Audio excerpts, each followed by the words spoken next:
Hey friends. Well, I'm back in Albuquerque. Came back this morning. I had a lovely lesson with Madeline today, as usual. And but it was actually this morning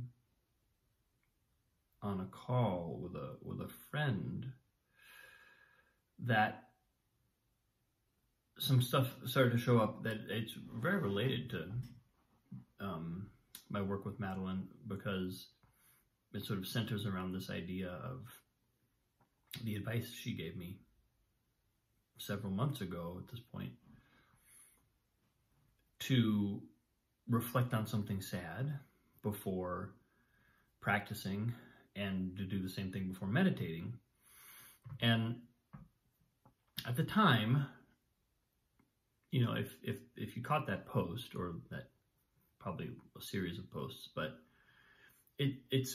I talked about, when I first got that advice, this sense of just how brilliant that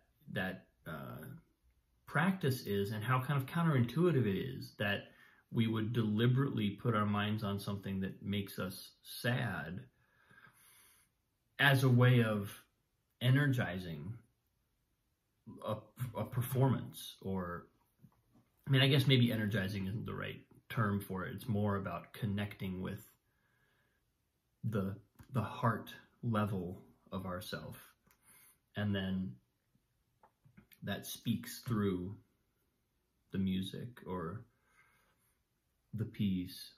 But that came back to me in the last day or two. I had an interesting kind of flash yesterday. I was listening to a YouTube channel, and I somehow ended up on Yo-Yo Ma's YouTube channel, and he's doing these, he's calling them songs of comfort, where he plays, usually it's a duet, it's cello and somebody else. I saw one with Emmanuel Axe that was gorgeous on piano, and then I wasn't even really watching what they were, but I was just letting them play in the background as I cleaned the kitchen. And I thought to myself, all the song selections are really, they were somber, they were sad songs. And he was calling them songs of comfort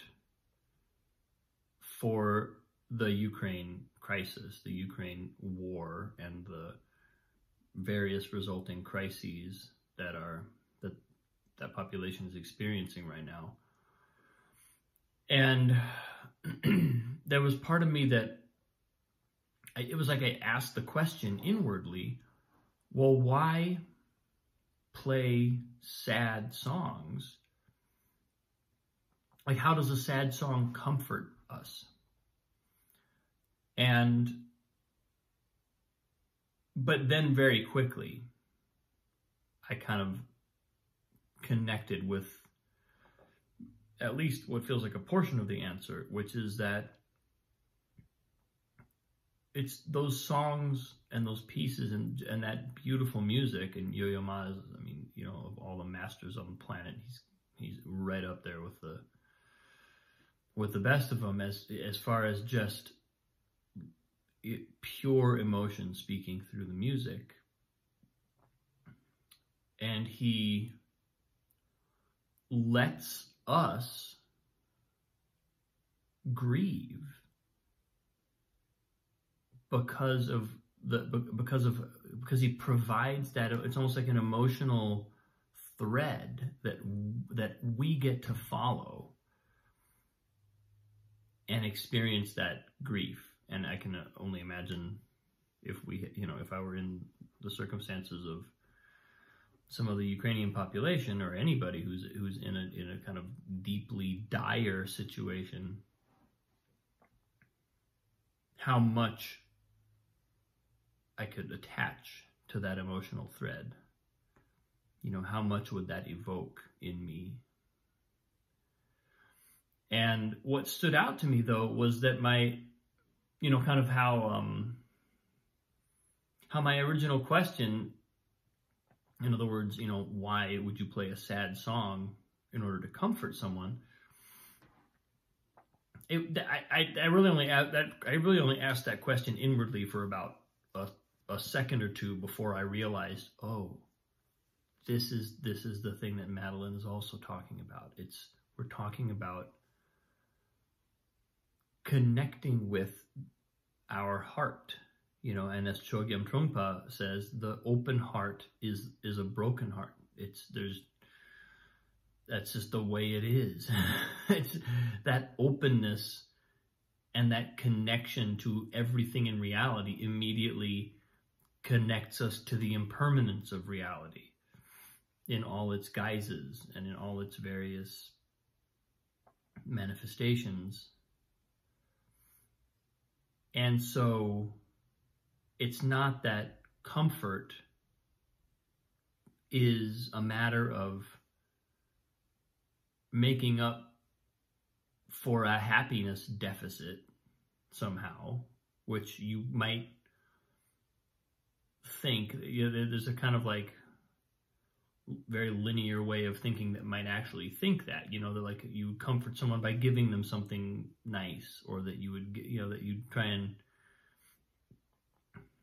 make up for the deficit that they're feeling. But rather what Yo-Yo Ma is doing, and what I think Madeline is encouraging me to do in my own way and in the way that I approach music, is to actually offer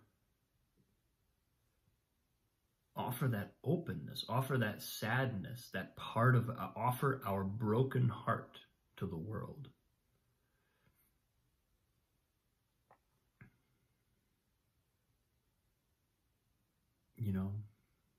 Offering our broken heart.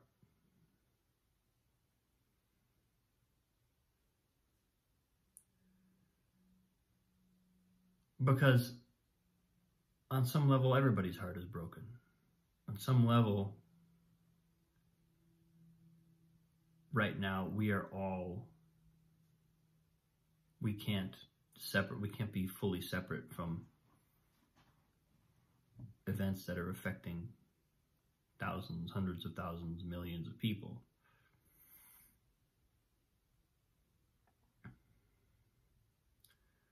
So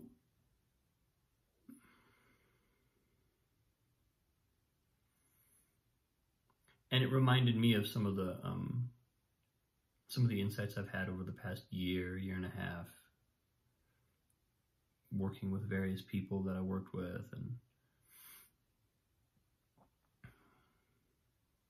and noticing the connection between connection and grief, noticing how grief is a portal into connection. And so it's actually something, and again, kind of in our Western ways, we try to minimize grief. Nobody wants to experience grief.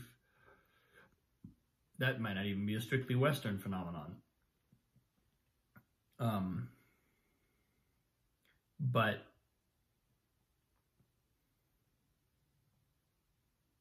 the avoidance of grief is the avoidance of openness, and the avoidance of grief is ultimately the avoidance of connection.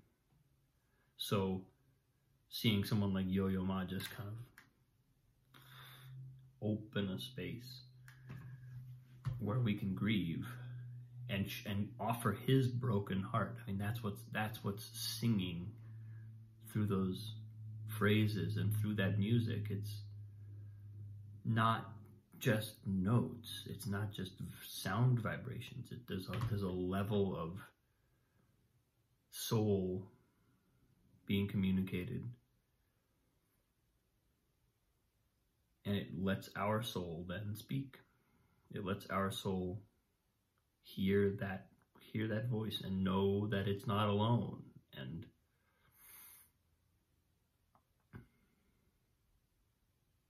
it gives us permission to feel the broken heart.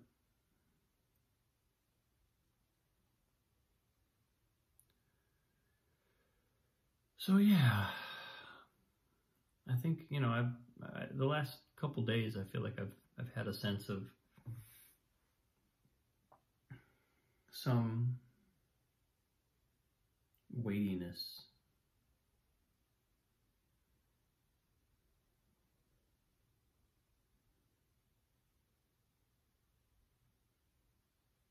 I was even up a little last night, kind of thinking about it, and there's just a sense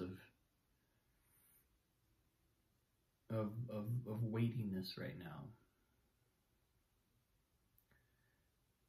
And I know it's evolving us. I know it's taking us forward.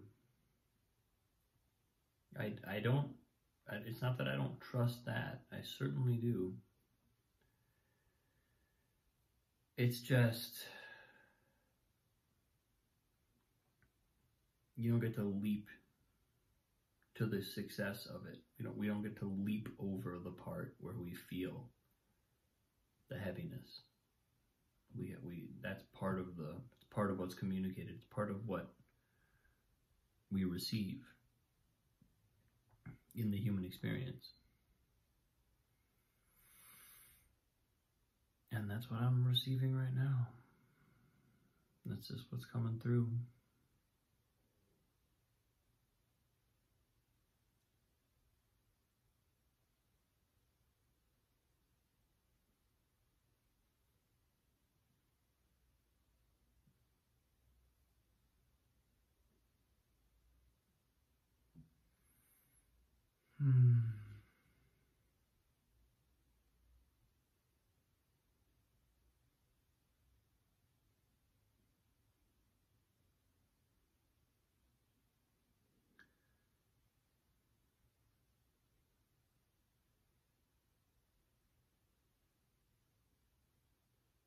There's also something in my own music that's being affected by this. I can tell. There's something in how I both connect with myself through music, and there's a consciousness of the ways that I disconnect. I was just talking to Madeline today about how I'll be playing a piece and I can be really connected to not to the technical side. I'll be really connected to the emotional intent of the music, and then something technical arises and my focus shifts to the technique, and that's the sum total of the problem. It's not that we don't need to focus on technique. I mean, this is actually an interesting thing to clock as far as practice goes, because ultimately in performance we want to be just connected with the intent of the music. We can't, if we're thinking about technique, we're not gonna be, it's gonna, to whatever degree that we're focused on that, it's gonna distract from the emotional intent. So that means all that work has to be done in advance. All that technical work, which does have to be done, has to somehow happen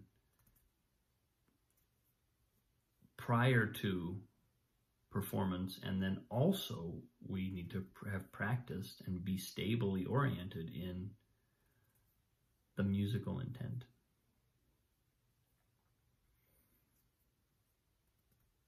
And I think part of what these last couple of days and these, various world events are doing to me is just reminding me of what music's all about, reminding me of the reality, the universe. Who was it? This professor at some college who said music is the science of internal invisible things. It's the science of the arrangement of internal invisible things. That's what we're working with. And that's why playing Chopin or playing Mozart or playing whoever is every day fresh, because it's still the science of our internal world, our internal world orients around these signposts.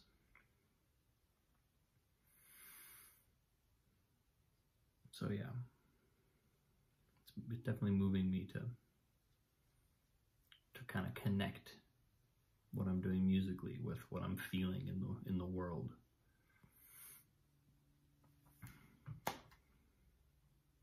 That's where I am today, people. Thanks for watching. So much love. I appreciate you. Have a great day. I'll see you tomorrow.